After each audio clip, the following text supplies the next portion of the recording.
Good morning everyone, welcome to easy grammar. আজ একটা ভীষণ সুন্দর ফ্রেজ নিয়ে এসেছি ইংরেজি ভাষায়, যার ব্যবহার ব্যাপক।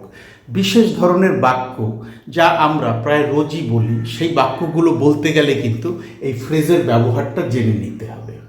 ফ্রেজটা কি সেটা বলার আগে বোর্ডে লেখা বাংলা বাক্যগুলো একটু পড়ে নেই, তোমাদের তাতে বুঝতে সুবিধা হবে।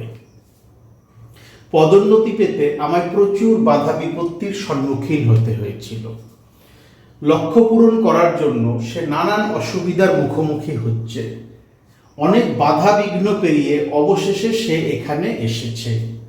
চাকরি পেতে তাকে কড়া প্রতিযোগিতার মধ্যে পড়তে হয়েছিল।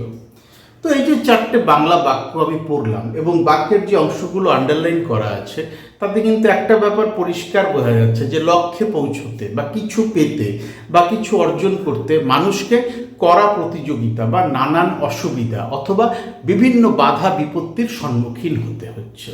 আর এই ব্যাপারটাই ইংরেজিতে বোঝাতে গেলে যে ফ্রেজটা ব্যবহার করতে হয় সেটা হচ্ছে জাম্পিং through hoops। এই জাম্পিং থ্রু হুপস এই ফ্রেজটা দিয়ে বোঝানো যায় যে লক্ষ্যে পৌঁছতে, কিছু পেতে বা কিছু অর্জন করতে মানুষকে কড়া প্রতিযোগিতার মুখোমুখি হতে হয়, বিভিন্ন বাধা বিপত্তি পেরোতে হয় বা বাধা বিপত্তির সম্মুখীন হতে হয়। তো চলো জাম্পিং থ্রু হুপস এই ফ্রেজটা দিয়ে এই বাক্যগুলো এবার আমরা ইংরেজিতে বলার চেষ্টা করি। ভীষণ সহজ, ভীষণ ইন্টারেস্টিং।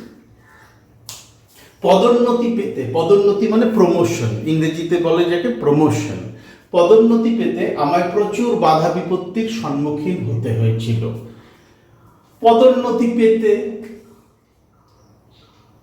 ইন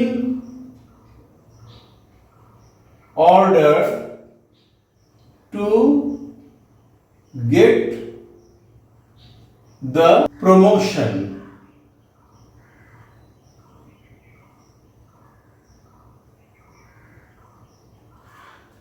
আমায় প্রচুর বাধা বিপত্তির সম্মুখীন হতে হয়েছিল। I had to, এইবার আমি ফ্রেজটা বসিয়ে দেব, had to jump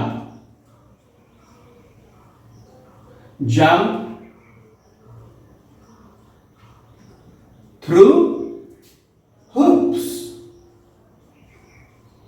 এই জাম্প থ্রু হুপস ফ্রেজটা দিয়ে আমি প্রকাশ করলাম প্রচুর বাধা বিপত্তির সম্মুখীন হতে হয়েছিল, মানে প্রমোশন পেতে বা পদোন্নতি পেতে তাকে বেশ লড়াই করতে হয়েছে। লক্ষ্য পূরণ করার জন্য সে নানান অসুবিধার মুখোমুখি হচ্ছে। কিছু একটা সে পেতে চায়, সে টার্গেটে পৌঁছতে চায়, কিন্তু তাকে তার জন্য প্রচুর লড়াই চালাতে হচ্ছে, প্রচুর বাধা বিপত্তি, প্রচুর সংগ্রাম, নানান অসুবিধা, নানান ঘাত প্রতিঘাতের মধ্য দিয়ে তাকে যেতে হচ্ছে। এবার আমি ফ্রেজটাই আগে বসাবো। সে নানান অসুবিধার সম্মুখীন হচ্ছে। হি ইজ, এইবার ফ্রেজটা বসিয়ে দিই, jumping through hoops.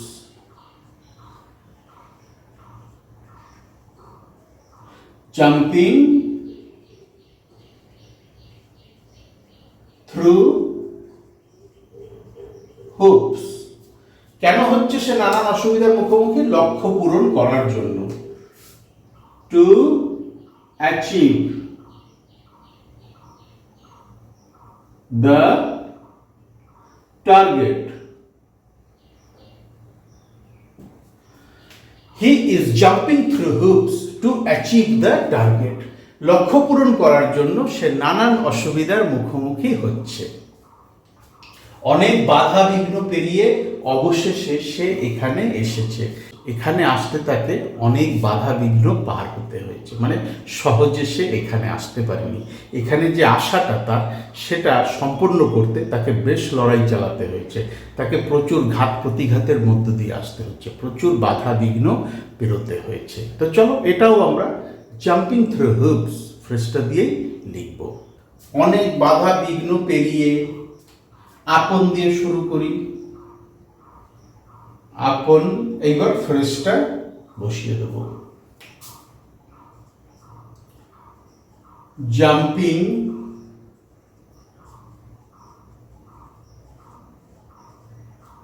Through hoops, অবশেষে সে এখানে এসেছে। এসেছিল বা আসে না, এসেছে, সে এখানে এসেছে এবং এখনো সে এখানে আছে। একটা কাজ কিছু কাল আগে সম্পন্ন হয়েছে কিন্তু তার প্রভাব এখনো আছে, এমনটা বোঝাতে আমরা প্রেজেন্ট পারফেক্ট টেন্সের রুল ব্যবহার করব। আর প্রেজেন্ট পারফেক্ট টেন্সের রুল হচ্ছে বাক্যের কর্তা অনুযায়ী বাক্যের সহায়ক ক্রিয়ার পরিবর্তন ঘটে, হ্যাভ অথবা হ্যাজ বসাতে হয় এবং সহায়ক ক্রিয়ার পরে যে মূল ক্রিয়াটা বসে তার থার্ড ফর্ম অথবা পাস্ট পার্টিসিপেল ফর্মটা বসাতে হয়। হি হ্যাজ, অবশেষে, ফাইনালি, এখানে এসেছে। এখানে আসা, এসে পৌঁছানো, এটা বোঝাতে আমি অ্যারাইভ ওয়ার্ডটা ব্যবহার করব। আপন jumping through hoops he has finally arrived here. Here মানে এখানে।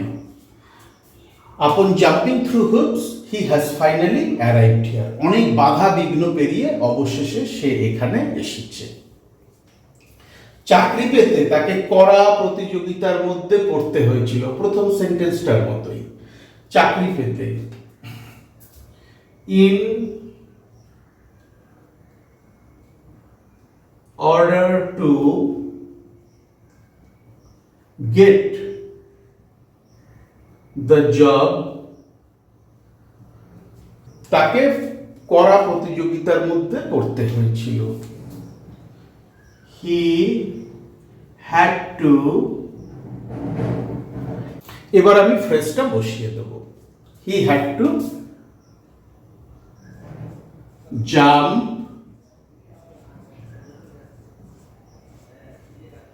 through hoops. In order to get the job, he had to jump through hoops.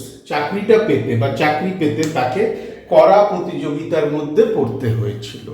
তাহলে মানুষ তার লক্ষ্যে পৌঁছতে, কিছু পেতে বা কিছু অর্জন করতে যখন কড়া প্রতিযোগিতার সম্মুখীন হয়, নানান বাধা বিপত্তির সম্মুখীন হয়, সেটা বোঝাতেই আমরা জাম্পিং থ্রু হুপস এই ফ্রেজটা ব্যবহার করি।